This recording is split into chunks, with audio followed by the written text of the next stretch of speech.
And today we have a youth guest with us.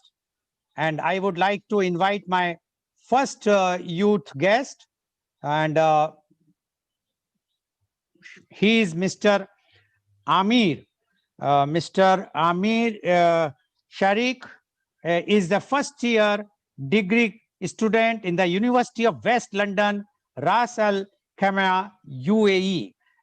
Mr. Amir, we would like to know the New Year resolutions from you. What are your New Year resolution of 2021? Mr. Amar, please. Good morning, Mr. Goel. Thank you for having me here. Am I audible? Yes, please. All right. Before I begin, Happy New Year to everyone present here and Happy New Year to everyone that's watching us. And the first thing I'd like to talk about before I speak about my own New Year resolution is one thing Mr. Goel pointed out. Now, 45% Americans make New Year resolutions, but only 8% of them actually are successful in following it.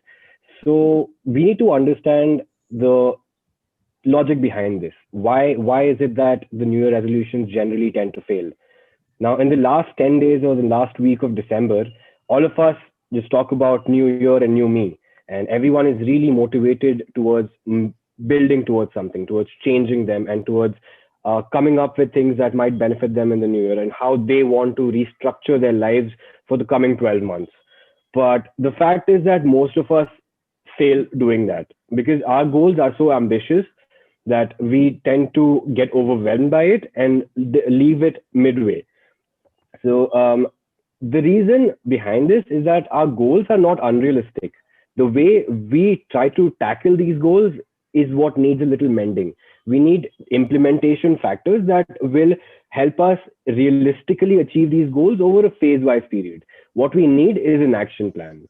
And that is something that most of us fail to include in our New Year resolution.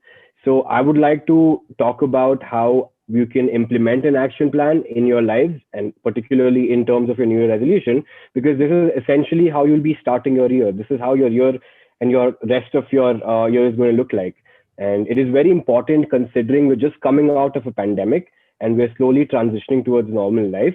And this year has been very hard for most of us. And a New Year resolution, if nothing else, is going to give us structure that is very much required moving forward, considering how everyone went and faced through a lot of hardship and struggle. So the action plan has three parts in general. The first one is you're analyzing the current year, analyzing 2020. What did you plan to start 2020? What was your New Year resolution in 2019? And how did that turn out? What went wrong? Let's say, for example, you had a resolution for fitness. You wanted to grow more fit. So what went wrong and why couldn't you follow the plan? Let's say, was it a lack of motivation, or was it you being lazy, or you couldn't follow a diet? So you need to understand and pinpoint the problem that went down in the current year and then move forward, noticing that whatever went down in the last year shouldn't happen in the coming year and what you can do to tackle that. So analyzing the current year is very important when you're making any plan, in case you need to follow it throughout, because you need to understand this is not just a short-term goal. It is a long-term goal that will define the entire 2021. The second part is making SMART goals. Now, what SMART goals are, essentially, they are specific, measurable, attainable, relevant, and time-bound goals. Now, these goals are going to be the foundation of your resolution. It is not a vague statement that you'll be following throughout, but more a structured approach towards your goals. So the first part is the specific element. The specific element of the SMART goals is that your goal should not be vague. I will be fit in 2021 is not a goal. I will go to the gym from Monday to Tuesday.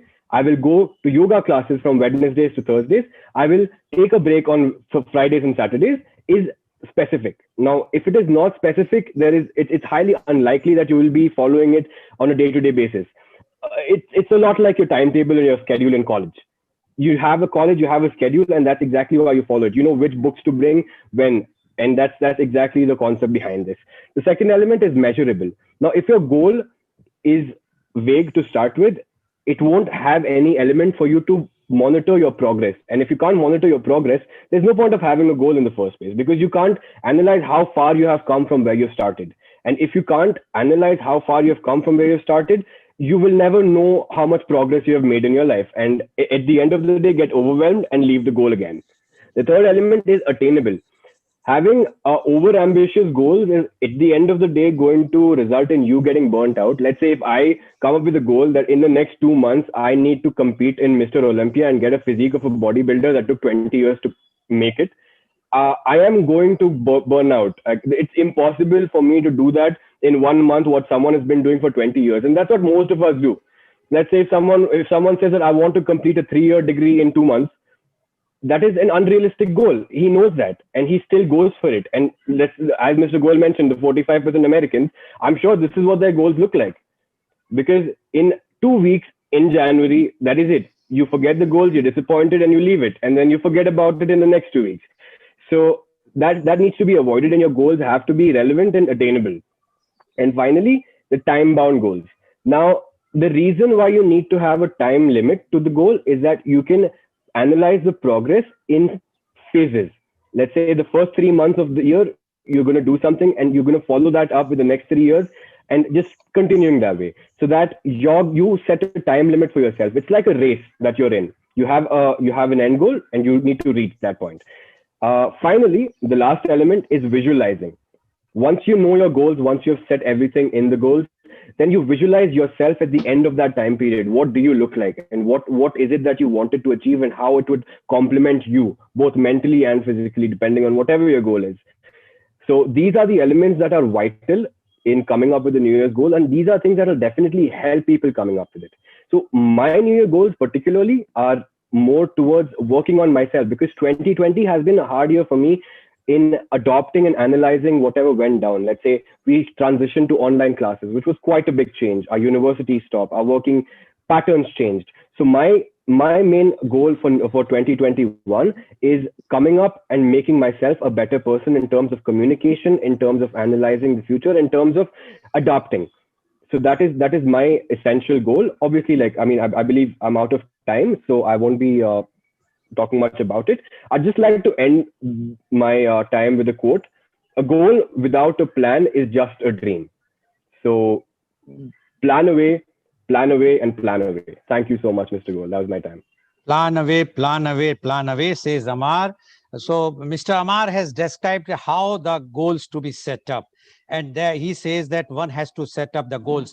Okay, Mr. Amar, I'm sure that your all New Year resolutions with the philosophy which you have given right now are fulfilled even in 2020 or 2019.